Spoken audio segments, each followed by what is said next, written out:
এত কথা কেন বলি? কথার কি সারমর্ম বুঝছেন? বুঝে থাকলে আলহামদুলিল্লাহ, না বুঝলে করার কিচ্ছু নাই। তুমি মেলা যা কলা খাবে না লাডু খাবে সেটা তোমার ব্যাপার, কিন্তু তুমি একদিন নিয়ে এসে তো কুরবানি দিয়েছে। দোস্ত আজকে কুরবানি হবে, তুমি একটু গরু ছাগল জবাই করে সহযোগিতা, রাম রাম করতে করতে 3 কিলোমিটার যাবে। তাহলে তুমি মুসলমান, অন্য ধর্মাবলম্বীদের লজ্জা শরম থাকলেও ওদের চাইতে আমাদের লজ্জা শরম কম। আপনাকে আর কেমনে বুঝাবো? কম কেমনে বুঝাবো? আর কথা বলা যায় চাচা? যা বলেছে আলহামদুলিল্লাহ। জ্ঞানী লোকের জন্য অল্প কথাই যথেষ্ট। আশা করি নিজেকে পরিবর্তন করবেন, সংশোধন করবেন, সঠিক দিন বুঝে বোঝার চেষ্টা করবেন। তাহলে ধর্ম যার, উৎসবতা, শিরিক মুক্ত ঈমান আমল কারা কারা করতে চান আল্লাহর কাছে দুহাত তুলে দেখান। লিল্লাহি তাকবীর। আল্লাহ পাক আমাদের সবাইকে শিরিক মুক্ত ঈমান আমল করার তৌফিক দান করুন। জোরে বলুন আমিন। একটা স্লিপ আসছে, তানজিম আহমেদ নামের 8 বছরের একটা বাচ্চা নাকি হারিয়ে গেছে। হারানোর বিজ্ঞপ্তি। এর বাপের নাম আব্দুল আলিম, আর বাড়ি মনে হয় পদ্মবিলে নাকি। যাই হোক, বাচ্চা হারিয়ে গেছে, কি করবে নিলে ঝামেলা। আমার ভাইরা গভীর মনোযোগ দিয়ে শোনেন। লোকমান হাকিম যখন তার সন্তানদেরকে পরিচয় করে দিলেন, লা তুশরিক বিল্লাহ, আল্লাহর সাথে কখনো শিরিক করবা না। ইন্না শিরিকা লা যুলমুন আযীম, শিরিক হলো সবচেয়ে বড় জুলুম, সবচেয়ে বড় অপরাধ। আমার আল্লাহ রেগে বলে, লোকমান তুমি তোমার সন্তানকে আমার সাথে পরিচয় করে দিলা, আমি আল্লাহ খুশি হয়ে গেলাম। তেমনি ভাবে তোমার সন্তানদেরকে আমি আল্লাহ পাক তোমার সাথে পরিচয় করে দিলাম। বলেন আল্লাহু আকবার। আমার আল্লাহ পাক বলেন, ওয়া ওয়াসাইনাল ইনসানা বিওয়ালিদাইহি হামালাতুহু উম্মুহু ওয়াহানান আলা ওয়াহানিন ওয়া ফিসালুহু ফি আমাইনি আনিশকুরলি ওয়া লিওয়ালিদাইক ইলাইয়াল মাসির। আল্লাহ রেখে বলেন, আমি মানুষকে নির্দেশ দিয়েছি তারা যেন মাতা পিতার সাথে সদাচরণ করে, উত্তম ব্যবহার করে, ভালো ব্যবহার করে। কারণ হলো তার মা কষ্টের পর কষ্ট সহ্য করে সন্তানটাকে গর্ভধারণ করেছে, 2-2.5 বছর বুকের দুধ পান করাইছে। সুতরাং আমার প্রতি এবং মাতা পিতার প্রতি তোমরা কৃতজ্ঞ হও, আর তোমরা সবাই তুমি আল্লাহর দিকে প্রত্যাবর্তন করবা। তাহলে বলেন তো বাজার, পিতা মাতার খেদমত করতে হবে, তাদের সাথে ভালো ব্যবহার করতে হবে, এই ওয়াদার কাজ আরো জোরে কর। আচ্ছা, আপনারা কি পিতা মাতার খেদমতের কথা শুনলে কি বিরক্ত হচ্ছেন? আজকের সমাজের সবচাইতে অবহেলিত হলো মা বাবারা। একটু 5 মিনিট যদি 10 মিনিট যদি মা বাবার কিছু বিষয় তুলে ধরি, আপনাদের কি কষ্ট হবে? জোরে বলেন, কষ্ট হবে? আল্লাহ তাআলা বলতেছেন, ওয়াকাদা রাব্বুকা আল্লা তা'বুদু ইল্লা ইয়াহু ওয়া বিল ওয়ালিদাইনি ইহসানা। আমার ইবাদত করো, আমার ইবাদতের সাথে কাউকে শরীক করো না। আমার ইবাদতের পর তোমাদের দায়িত্ব হলো মাতা পিতার খেদমত করা, তাদের সাথে উত্তম আচরণ করা, ভালো ব্যবহার করা। আচ্ছা, যারা 2-1 দোয়া করে দিই ভাই, না সামনে এসে দোয়া করে দিই। আচ্ছা, যারা 2-1 উঠতেছেন, এরা কি মা বাবা পছন্দ করে না নাকি? এরা কি মা বাবার খেদমত পছন্দ করে না? আচ্ছা, পিতা মাতা অবহেলিত, এই কথা সত্য না মিথ্যা? বাংলাদেশে বৃদ্ধাশ্রম পর্যন্ত এখন পাওয়া যায়। মনে রাখবেন, এই বৃদ্ধাশ্রমে হাফেজের মা বাবাকে পাওয়া যায় না, আলেমের মা বাবাকে পাওয়া যায় না, রিক্সা চালক, ভ্যান চালক, মাঠে খেটে কাজ করে, এদের মা বাবাকে পাওয়া যায় না।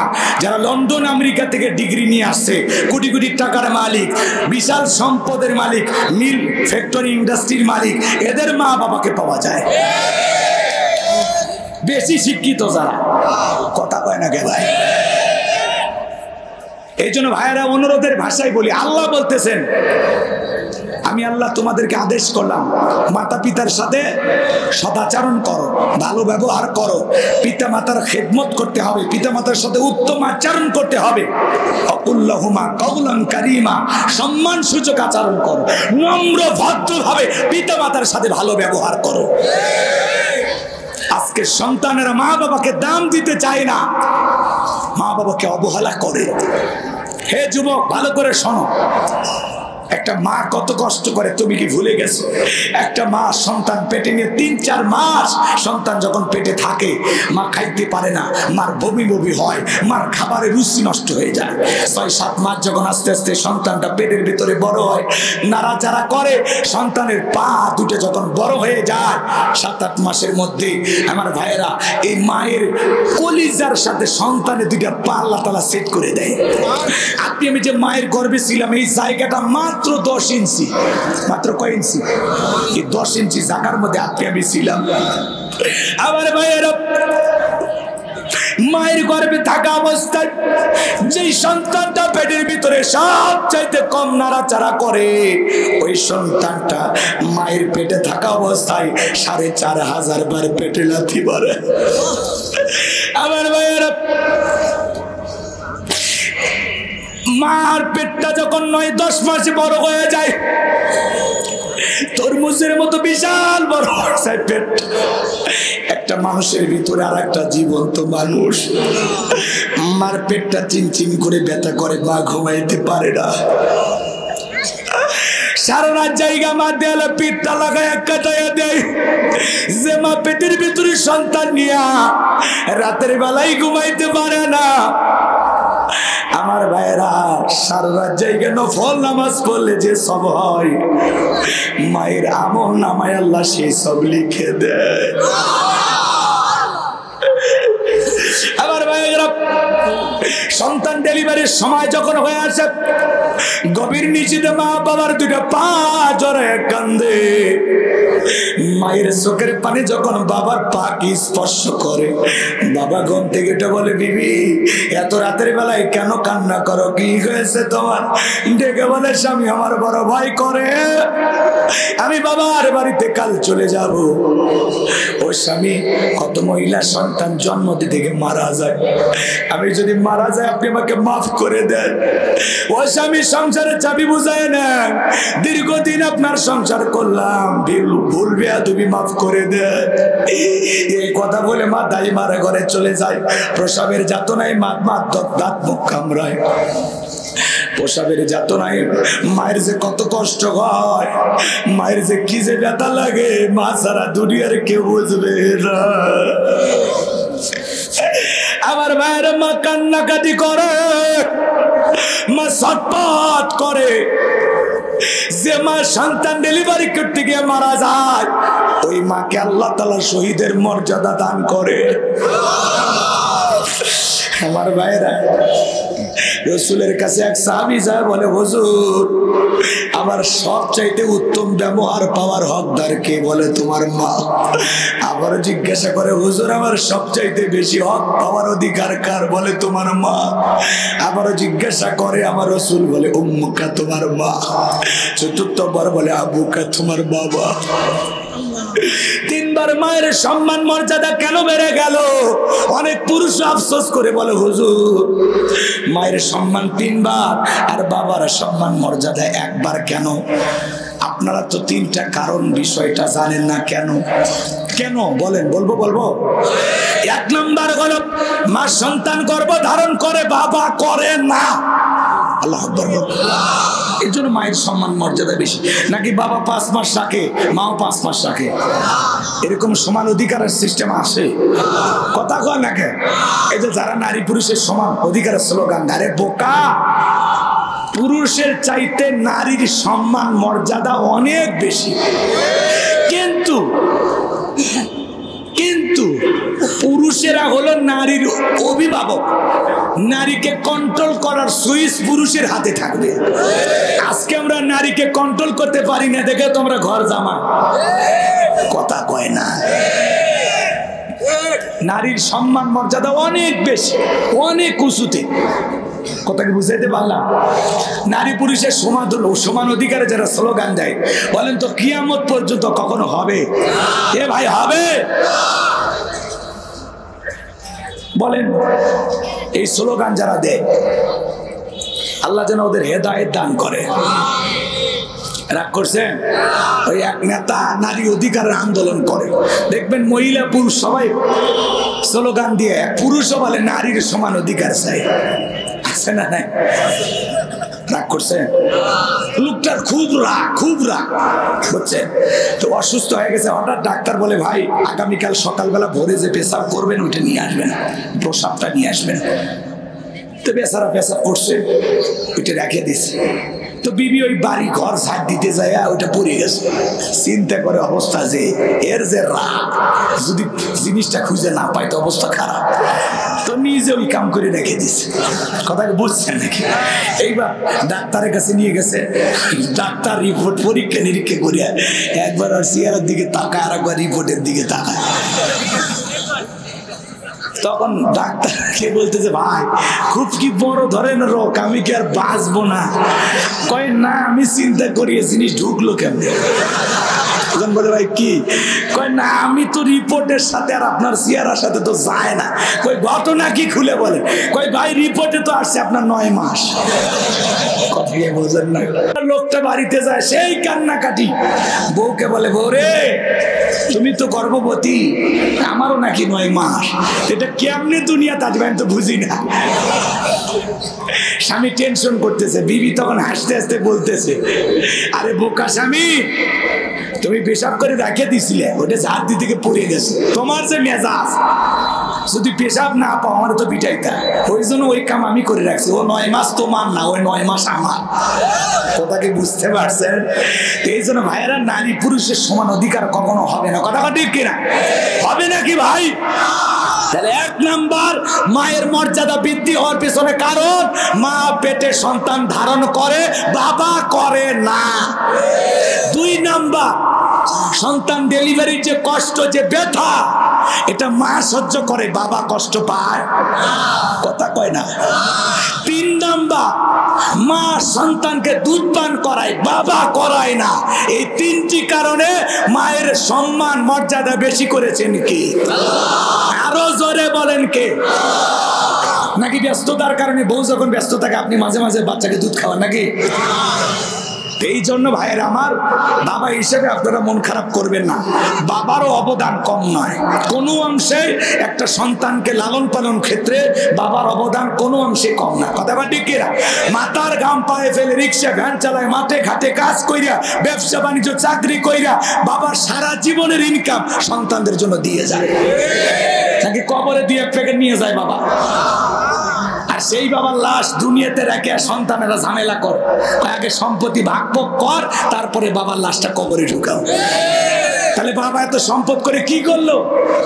মরার পরে বাবার লাশটা 2-3 দিন জমিনের ভিতরে পড়ে থাকে। এমন ঘটনা বাংলাদেশে ঘটতেছে কিনা? সরে বলেন ঘটতেছে কিনা? আমার ভাইয়েরা, লম্বা হবে, লম্বা করব না। মা বাবার মনে কখনো কষ্ট দেওয়া যাবে না। একটা মা সন্তান জন্ম দিতে গিয়ে প্রসবের যাতনায় শব্দ করে, কত কান্নাকাটি করে, মায়ের যন্ত্রণার কথা দুনিয়ার কেউ বুঝবে না। এক সাহাবী কাঁধে করে মাকে নিয়ে হজ করতেছে, খানায় কাবা তওয়াফ করে। বিশ্ব নবী ডেকে বলে সাহাবী কাঁধে কে? বলে হুজুর আমার মা। আমার নবী ডেকে বলে সাহাবী বড় ভালো কাজ করতেছো, আমার কিসমতে তো মা বাবার খেদমত করার সুযোগ হয় নাই। সাহাবী ডেকে বলেন হুজুর আমি যে আমার মাকে মাথায় করে হজ করাইতেছি, খানায় কাবা তওয়াফ করাইতেছি, আমি আমার মায়ের হক আদায় করতে পেরেছি। বিশ্ব নবী ডেকে বলে সাহাবী আল্লাহ যদি কিয়ামত পর্যন্ত হায়াত দেয় আর তুমি যদি তোমার মাকে কাঁধে করে এমনি ভাবে হজ করাও, তোমার মা তোমাকে জন্ম দেওয়ার সময় ডেলিভারির ব্যথায় উহা শব্দ করেছিল, ওই একটা উহা শব্দের হক দুনিয়ার কোন সন্তান আদায় করতে পারবে না। বলেন আল্লাহু আকবার। এজন্য বিশ্ব নবী বলেন হুমা জান্নাতুকা ওয়া নারুকা, তোমার পিতা মাতাই তোমার বেগেস, তোমার পিতা মাতাই তোমার দোজক। যে মা বাবার চেহারার দিকে মায়ার নজরে, ভালোবাসার নজরে তাকাইলে আমল নামায় কবুল হজের সব লিখে দেয় কি? সাহাবী ডেকে বলে হুজুর আমরা যদি বারবার শতবার তাকাই, আমার রাসূল বলে যতবার তাকাইবা ততবার আমল নামায় আল্লাহ কবুল হজের সব লিখে দিবে। যুবক রে, আমি হুজুর দোয়া করলে কবুল হইতেও পারে নাও পারে। মনে রাখবা দুনিয়ার সন্তানদের জন্য সবচাইতে বড় পীর হলো মা বাবা। পিতামাতা দোয়া করলে ভাগ্যকে পরিবর্তন করে দিবেন তিনি কে? এই জন্য মা বাবার মনে কষ্ট দেওয়া যাবে না যুবক।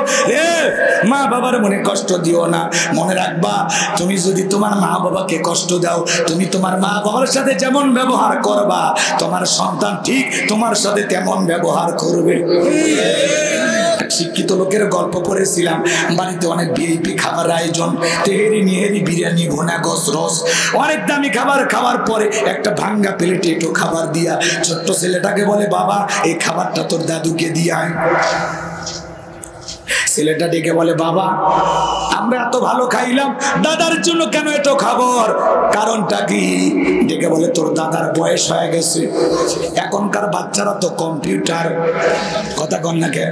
ডেকে বলে, বাবা বৃদ্ধ মানুষকে বুঝি এমন খাবার খাইতে দেয়? বলে, হ্যাঁ কোনো সমস্যা নেই, তোর দাদাকে দিয়ে। ডেকে বলে, বাবা এই প্লেটটা আমি যত্ন করে রাখবো, দাদার মতো তোমার যখন বয়স হবে এই প্লেটে করে আমিও তোমাকে খাইতে দেব। বাবার জ্ঞানের দরজায় ধাক্কা লাগছে, প্লেটটা ফেলে দিয়ে ডেকে বলে, বাবা কলেজ ইউনিভার্সিটিতে যা শিখতে পারি নাই তোর কাছে তাই শিখলাম। এই কথা বলে বাবাকে নিচে রুমে ফেলায় রাখছিল, সেখান থেকে নিয়ে চলে গেল।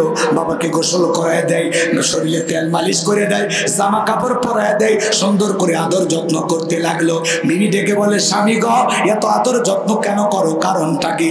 ডেকে বলে, আজ থেকে আমরা চা খাবো বাবা তাই খাবে, আমরা যা পড়বো বাবা তাই পড়বে, আমাদের চাইতে আজ থেকে সংসারে অগ্রাধিকার বেশি আমার বাবার। বেশি বাড়াবাড়ি করলে 1 2 3 পাঠায় দিব বাপের বাড়ি। একটু পুরুষ হন, পুরুষ হন। দোয়া করি, অনেক রাত হয়েছে। হে যুবকে শোনো, বিয়ে কইরা মা বাবাকে ভুলে যাস না। বইয়ের ভালোবাসা বইয়ের কাছে, মায়ের ভালোবাসা মায়ের কাছে। কথা কর, বেঈমানি করিস না। শ্বশুর বাড়ির থেকে একটা পালসার ডিসকভার যদি পাশা তোলে দেওয়ার, পাশা গরম হয়ে যায়। শাশুড়ির দরজায় ব্রেক করে ডাক দেখা, আম্মা। শাশুড়ি কয়, জামাকে একটা পাইছি। বাপরে বাপ, ছোটবেলায় মাদ্রাসায় পড়েছিল, গুন্ডা মুখস্থ। শ্বশুরের দেখার, আব্বা কেমন আছেন? আব্বা কোথায় যাচ্ছেন? আব্বা কি খেয়েছেন? শ্বশুর কয়, জামাই পাইছি। মারাত্মক জাম।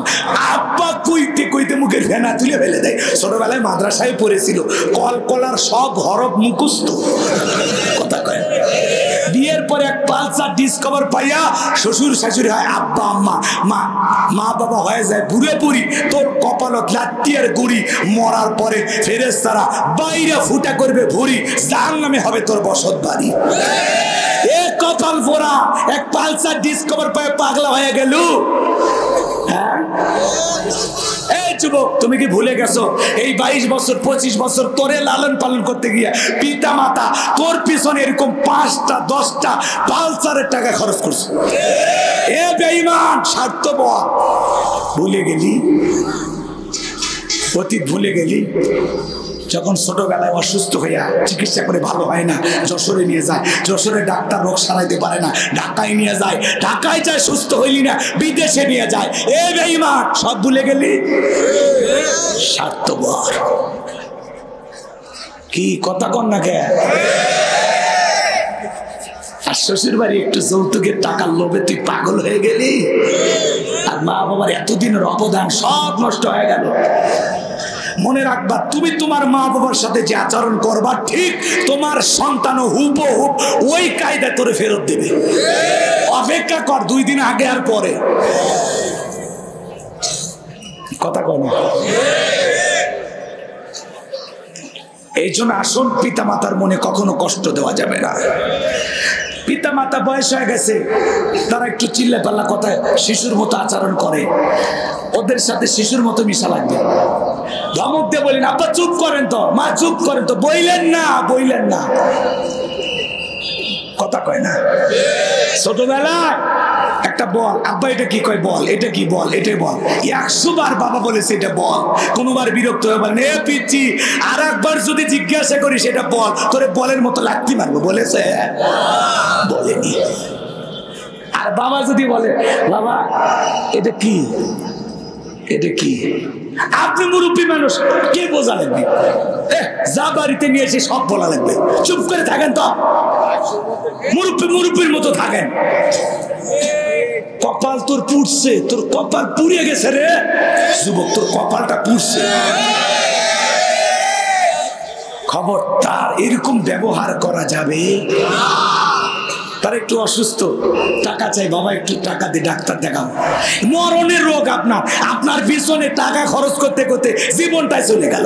বলিস না, কপাল পুড়বে তোর, কপাল পুড়বে। পিতামাতার দোয়া নেও, বরদোয়া নিও না। পিতামাতা, আত্মীয় স্বজন, ভাই বোন, এদের জন্য সম্পদ খরচ করলে কমে না বাড়ে? হাদিস শরীফের ভিতরে আসছে যে পিতামাতা রক্তের আত্মীয় স্বজনের জন্য খরচ করে, আল্লাহ তাদের সম্পদ বাড়ায় দেয়, এমনকি হায়াত বৃদ্ধি পায়। যার বউ তার মা বাবা এবং তার স্বামীর এদিক খেয়াল করেন, স্বামীর ভাই বোনের জন্য খরচ করতে যায় না, আপনার বউ চাই আপনি গরিব হন। কথা কয় না? কারণ সম্পদ পিতা মাতা ভাই বোনের জন্য খরচ করলে কমবে না বাড়বে? ভাই কষ্ট হচ্ছে না? বোঝেন নাই? বউ নাই বাড়িতে, এরা হলো ভবিষ্যৎ চিন্তাবিদ। তোমার মা বাবার আরো সন্তান আছে, তোমার কেন এত পিতা মাতার জন্য খরচ করা লাগবে? থামো, একটু কম করো, অন্য ভাইরা করুক। আমাদের বাচ্চা কাচ্চা হবে, বোঝো না? আজকে দুইজন আছি, কয়েকদিন পরে আমাদের পেট থেকে সন্তান আসবে, তাদের ভবিষ্যৎ করা লাগবে না? তুমি কেন তো মা বাবার জন্য খরচ করবা? তার কি আর সন্তান নেয়? সব দায়িত্ব কি তোমার? এই কথা শুনে মফিজ কয়, ঠিকই তো, বউ তো ভালোই কয়, কিন্তু পাগল, একটু ব্যালেন্স করে চলা লাগবে। বিবি যা বলবে গাধার মতো খালি শুনবি আর হ্যাঁ ঠিক তলে তলে মা বাবার জন্য যা যা খরচ ঠিকই করবি, ভাই বোনের জন্য যা খরচ সব ঠিক করবি, খরচ বন্ধ থাকবি না, চালু থাকবি। কিন্তু ফাও বইয়ের কথাটা শোনা, এটা খালি বাড়তি বোনাস। ওই ওর কথা চালু রাখবে, আপনি আপনার কাজ চালু রাখবেন। বইয়ের কথায় যেন মা বাবার খরচ বন্ধ না হয়। পরে বউ একদিন রাগ করে কবি, এত তোমার যে বুঝাই, এত যে বুঝাই, কানত কথা ঢোকে না। একটা বলদের সংসার করতেছি, বইয়ের কাছে বলদ হওয়া, বোকা হওয়া, এটা খুবই ভালো। একটু বোকা শোকা সাজবেন, আপনি যে কত বড় শিয়ানা আপনি তো জানেন, কিন্তু বউ বুঝে ভাব দেওয়া যাবে না যে আমি সেনা চালাক, এটা বুঝেন। মা বাবা তোমার চাইলে, ভাই বোন তোমার চাইলে কি যে হয়, বাড়ির পকেটে হাত দিয়ে দে, তোমার কথা মনে থাকে না, আমি চেষ্টা করবো। শেষ, এই পর্যন্ত। ও সান্ত্বনা দেওয়া লাগবে, বুঝেননি? ও বুঝার লাগবে যে আমি একটা দুনিয়ার সবচাইতে বোকা, কিন্তু আমি যে মা বাবার জন্য কেন খরচ করি, তাদেরকে কেন খাওয়াই, কার খুশির জন্য আর কার দোয়া নেওয়ার জন্য? মা বাবার। পিতা মাতা খুশি, আরশের মালিক খুশি। আরে আল্লাহর খুশির সাথে পিতা মাতার খুশি জড়িত, তাহলে মা বাবাকে খুশি করে আসমানের মালিক আল্লাহকে খুশি করতে চান না? পিতা মাতা বেজার, আরশের মালিক আল্লাহ বেজার। পিতা মাতার দোয়াও যেমন কবুল, বরদোয়া তেমন কবুল। এই জন্য আসুন, পিতা মাতার দোয়া নিয়ে যদি চলতে পারেন, রিক্সা চালক, ভ্যান চালক থেকে কোটিপতি বানানোর মালিক কে? আর পিতা মাতা বদদোয়া দিলে 10 তলা থেকে নামাইয়া রাস্তার ভিক্ষুক বানাইতে পারে কে? এই জন্য পিতা মাতার দোয়া নিয়ে তাদের সুসন্তান হয়ে তাদের খেদমত করে মৃত্যু পর্যন্ত তাদের পাশে থেকে সেবা করতে কারা কারা যে হাত তুলে দেখেন। আল্লাহ পাক আমাদের সবাইকে পিতা মাতার খেদমতকারী সন্তান হিসেবে কবুল করুন। আরেকটু জোরে বলেন আমিন, আরেকটু জোরে বলেন আমিন। আমার ভাইয়েরা, লুকমান হাকিম তার কলিজার টুকরা সন্তানকে এইবার বলেন, ইয়া বুনাইয়া ইন্নাহা ইন তাকু মিসকালা হাববাতিন মিন খারদালিন ফাতাকুম ফি সাখরাতিন আও ফিস সামাওয়াতি আও ফিল আরদি ইয়াতি বিহাল্লাহ ইন্নাল্লাহা লাতীফুন খাবীর। দেখে বলেন, হে আমার বাস্য, হে আমার কলিজার টুকরা সন্তান, তুমি যদি সরিষার দানার পরিমাণে কোনো কিছু করো, সেটা যদি শিলা গর্ভে হয়, আকাশে হয়, কিংবা মাটির নিচে হয়, আল্লাহ তাআলা এইটাও তোমার আমলনামায় হাজির করবে। আল্লাহ সূক্ষ্মদর্শী, তিনি সব বিষয়ে খবর রাখেন। বলেন আল্লাহু আকবার। সন্তানকে বুঝাইতেছে, বাবা, দিনের আলোতে রাতের আধারে, গোপনে প্রকাশ্যে, বনে জঙ্গলে, যেখানে যা করো সবকিছু দেখতেছেন কে? তুমি যদি ভালো করো, ওইটাও আমলনামায় নামায় হাজির করবে আল্লাহ, মন্দ করো ওইটাও আমল নামায় হাজির করবে। সন্তানকে বুঝাইতেছে সরিষার দানার পরিমাণও ভালো মন্দ যা করো সেইটাও আল্লাহ আমল নামায় তুলে রাখবে, বিদায় তুমি সাবধান। আল্লাহু আকবার বলে। ফামান ইয়ামাল মিসকালা যাররাতিন খায়রান ইয়ারা ওয়া মান ইয়ামাল মিসকালা যাররাতিন শাররান ইয়ারা। বান্দারে যাররা পরিমাণ অনুপরিমাণে যদি নেক আমল করো ওইটাও তোমার আমল নামায় লিপিবদ্ধ করা হবে, আবার যাররা পরিমাণ অনুপরিমাণে যদি বদ আমল করো ওইটাও তোমার আমল নামায় লিপিবদ্ধ করা হবে। কথা কয় না কেন? আজকে সমাজে যা যা চলতেছে সব আল্লাহ দেখে কিনা? এই যে সিরাজগঞ্জের একজন শিক্ষক না অস্ত্রের ব্যবসায়ী, যার হাত থেকে অশ্লীলতার হাত থেকে ছাত্র ছাত্রী রক্ষা পায় না, শিক্ষক পিস্তল নিয়ে ক্লাস করতে যায়, বাচ্চাদেরকে হুমকি দেখায়। কথা কয় না? শিক্ষকের হাতে অস্ত্র শোভা পায় না, শোভা পায় হলো কলম। কথা কয় না? এরকম শিক্ষক আছে না? না। আজকে সমাজে আপনি যা করতেছেন সব আল্লাহ দেখে। এই যে পাকিস্তানের পার্লামেন্ট নির্বাচন হয়ে গেল, নওয়াজ শরীফ সাহেব যখন পার্লামেন্টে চলে গেছে সবাই বলে ভুয়া ভুয়া ভুয়া ভুয়া, নওয়াজ শরীফ ভুয়া ভুয়া ভুয়া বলে স্লোগান দিতেছে।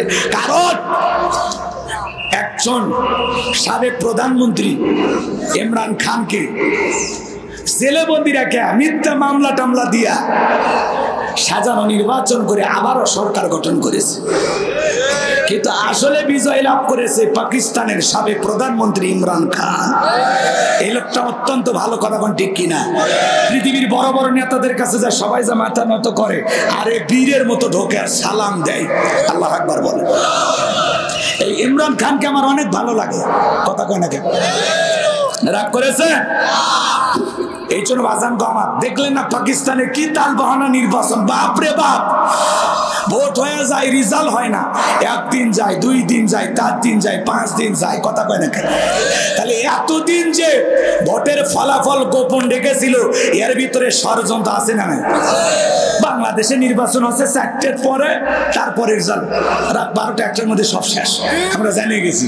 কথা কন ঠিক কিনা? কি সোনার দেশ আমাদের। কথা কয় না বারে? আমাদের দেশে আমরা একদিনই শুনছি কোথায় ট্রাক, কোথায় নৌকা, কোথায় ইগল, আমরা শুনতে পারছি। আর এরা কি নির্বাচন করলো? কথা কন না কেন? এই পাকিস্তানের নির্বাচনের মধ্যে ভেজাল আছে না? নাই? যারা বলেন আছে না? না। আসলে প্রধানমন্ত্রী হয়েছে ইমরান খান, আরে নওয়াজ শরীফ জোর করে আবার বসলো। কিন্তু মনে রাখবা, জনগণে পার্লামেন্টে যদি ভুয়া, এর একটু দিনের বেলা স্ত্রীর কাছ থেকে একটু বিরত থেকো। কথা কয় না কেন? হ্যাঁ, কারণ এদিক খেয়াল করেন, যারা নতুন বিয়ে করেছেন কোনো কারণে স্ত্রীর কাছে গেলেন, নিজেকে কন্ট্রোল করতে পারলেন না, তখন ঝামেলা আছে না? নাই? এই জন্য রমজান মাসে দিনের বেলায় স্ত্রীর সাথে মিলিত হওয়া যাবে না। আর যদি মিলিত হয়ে যান তাহলে রোজা থাকে? রোজা শেষ হয়ে গেল। এই জন্য আপনি রোজা থাকা অবস্থায় স্ত্রীকে চুমো খাইতে পারবেন, কিন্তু যাদের লম্বা সময় ধরে বউয়ের সাথে সম্পর্কটা, কথা কয় না কেন? কিন্তু যারা নতুন বিয়ে করেছেন আপাতত দিনের বেলায় সব ধরনের গল্প গুজব করতে পারেন, কাছে বসতে পারেন, পাশাপাশি শুয়ে থাকতে পারেন। কথা কয় না কেন? আর কিছু বলা লাগবে? অল্পতে বুঝে নেন। আরেকটি প্রশ্ন করা হয়েছে, রোজা থাকা অবস্থায় স্বপ্ন দোষ হলে রোজা হবে কিনা? হ্যাঁ, রমজান মাসে যদি রোজা থাকা অবস্থায় আপনার স্বপ্ন দোষ হয়, এতে আপনার রোজা ভাঙবে না, রোজার কোনো ক্ষতি হবে না। অনেক যুবক ভয় পায় যে হুজুর দুপুরে ঘুমাইছিলাম, হঠাৎ করে আমার এই স্বপ্ন দোষ হয়ে গেছে। ভয় পাওয়ার কোনো কারণ নেই, তোমার রোজা ঠিক থাকবে। স্বপ্ন দোষ হলে রোজা ভাঙবে না। কথা কি বুঝাইতে পারলাম? স্বপ্ন দোষ হলে রোজা ভাঙবে না ইনশাআল্লাহ। আল্লাহ যুবকদেরকে এই কথাগুলোর উপরে আমল করা তৌফিক দান করুন। জোরে বলুন আমিন। আরো চিল্লায় বলেন আমিন। আর কি লিখেছে? ওই তো বাচ্চা হেরে গেছে, তাই না? ওই যে তানজিম নামের ছেলেটাকে তার মা এখনো খুঁজতেছে। শহীদ মিনারের পেছনের গেটে মা আছে। এ বাবা, এ তানজিম তুমি কই গেলা সোনা? আসো তো ময়না, তোমার একটা জুস কিনে দেই। রাগ করতেছে? আদর করে ডাকলাম, যদি কাছে আসে খাওয়াবো, সমস্যা কি? কষ্ট হয় আপনাদের? তাহলে দোয়া করে দিলাম এখন। হ্যাঁ, বাকি কথা না বলি না, অনেক কথা বলার ইচ্ছে ছিল, আপনারা যদি না শোনেন আমি কি জোর করে শোনানোর ক্ষমতা আমার আছে? লিল্লাহি তাকবীর। দেখেন আওয়াজ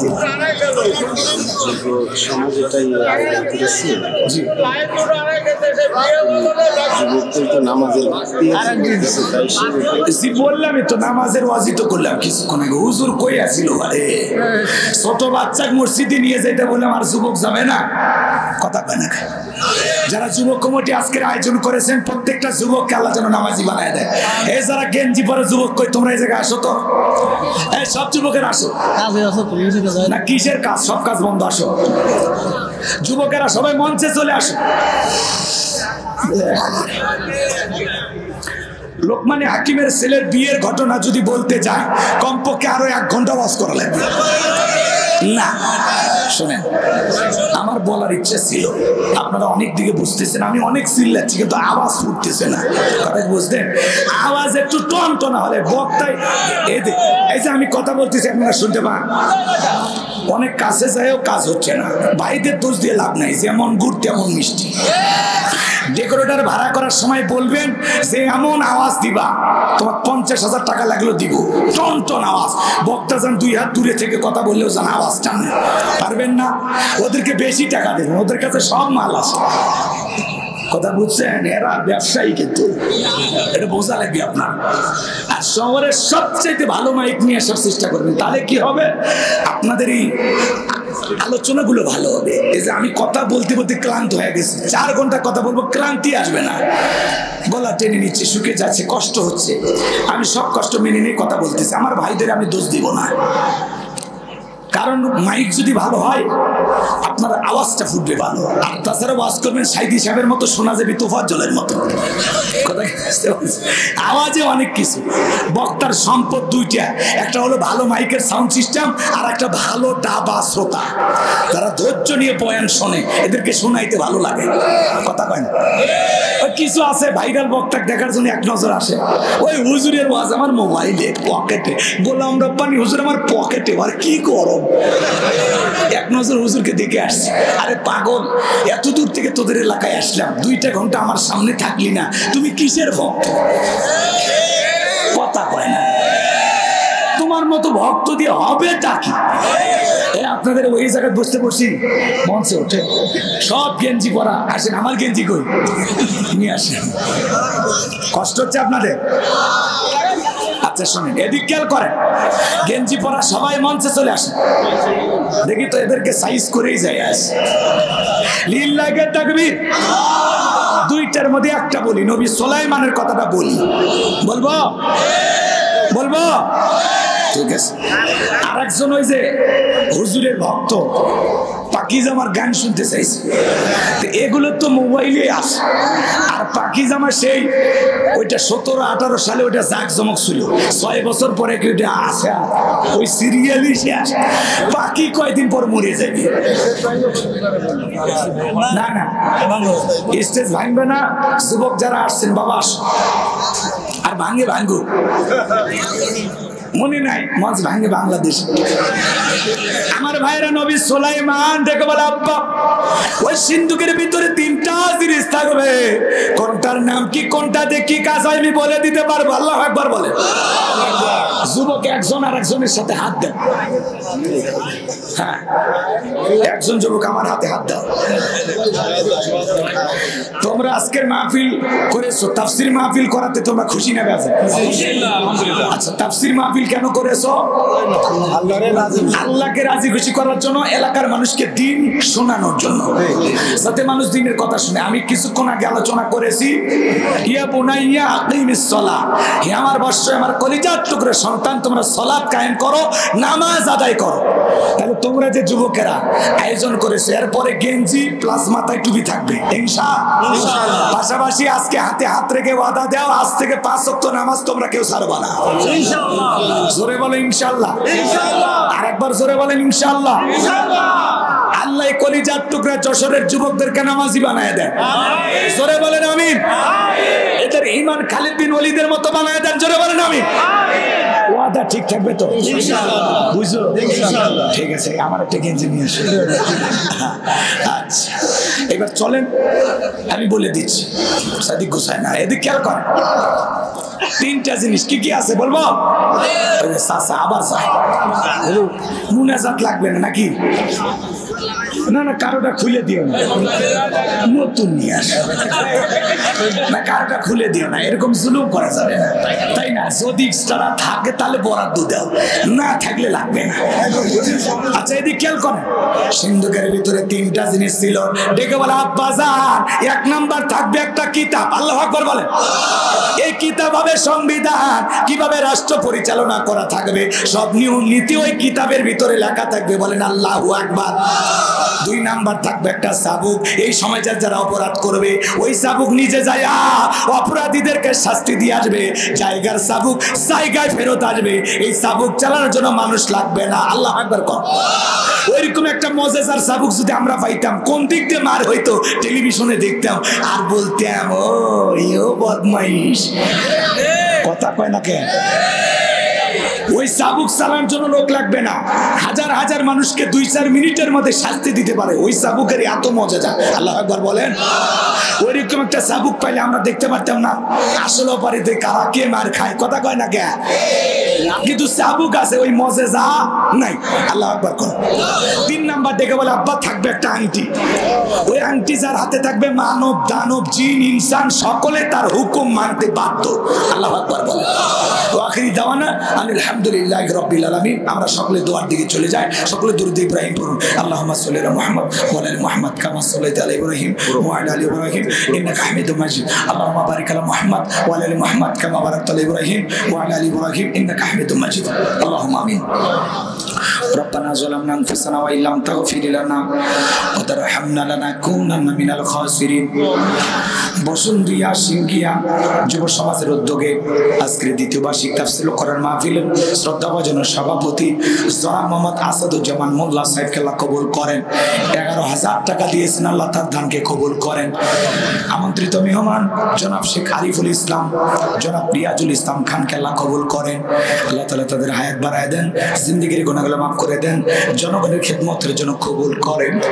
আল্লাহ তাআলা আলোচনা করেছেন আমার প্রিয় ভাই হযরত মাওলানা হাই সিদ্দিকী সাহেব, চমৎকার কথা বলেছেন। তোমার গোলামের কণ্ঠ তুমি দিনের জন্য কবুল করে নাও। আল্লাহ তাআলা এই মাহফিল বাস্তবায়ন করেছেন আমার কলিজার টুকরা যুবকেরা, স্বেচ্ছাসেবকের দায়িত্ব পালন করেছে। প্রত্যেকটা যুবকের ঈমান খালিদ বিন ওলীদের মতো বানায় দেন। আল্লাহ যুবকদেরকে ইসলামের জন্য কবুল করে নেন। আল্লাহ তাআলা আজকের মাহফিলে তাকায় দেখো কত দাড়ি পাকা মুরব্বীরা, যুবকেরা, আলেম ওলামা, কচি কাঁচা মাসুম বাচ্চারা, পর্দার মা বোনেরা হাত তুলেছে। যার হাত দুখানা পছন্দ হয় সে হাতের বদলতে আজকের দোয়াকে কবুল আর মঞ্জুর করে। আল্লাহ তাআলা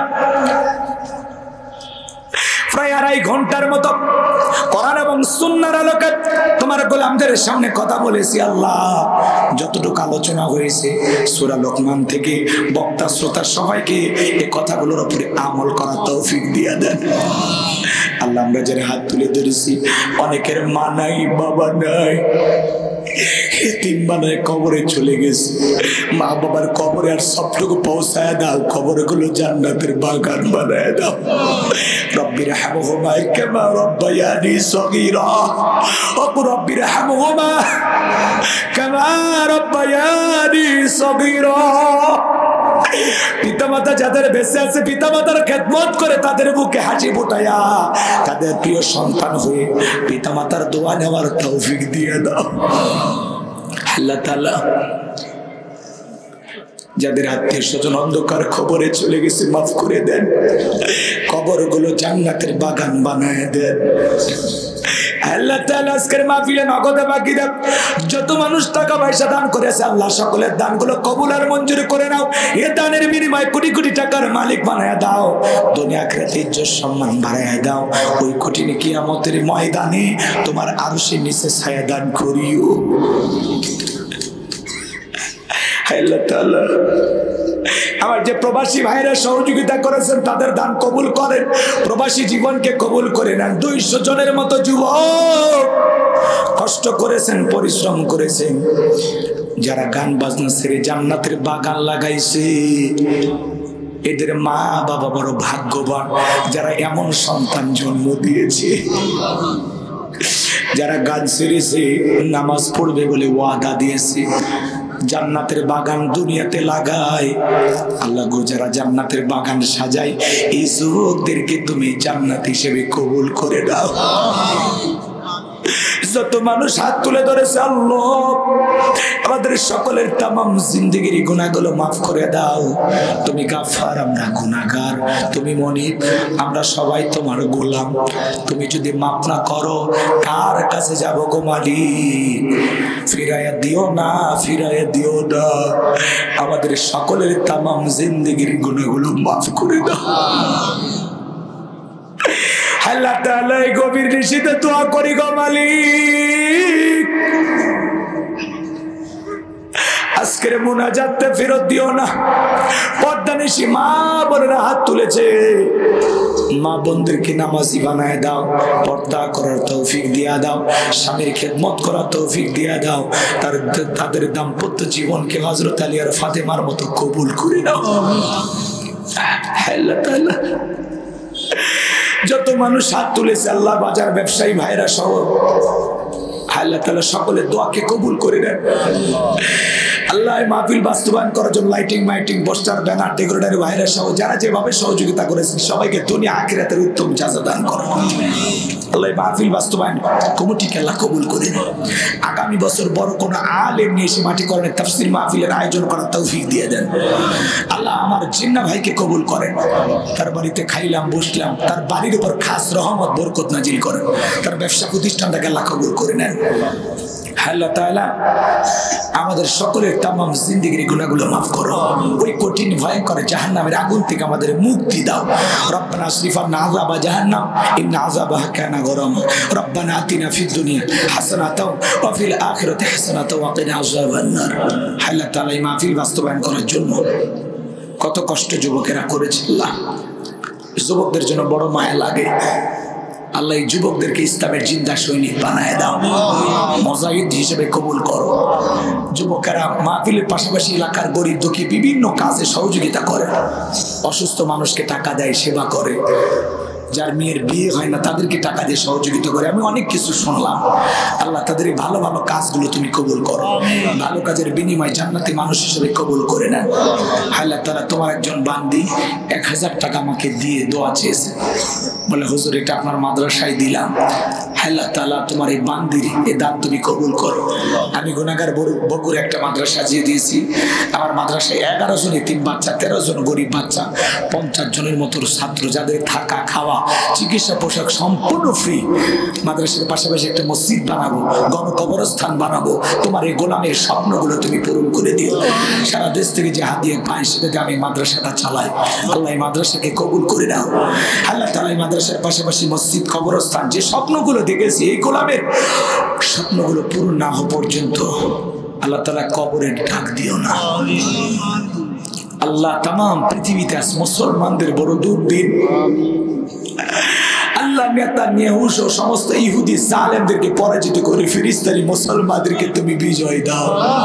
আল্লাহ ফিলিস্তিনের মুসলমানদেরকে বিজয় দাও। আল্লাহ আবারও বাইতুল মুকাদ্দাসে সিজদা দেওয়ার সুযোগ করে দাও।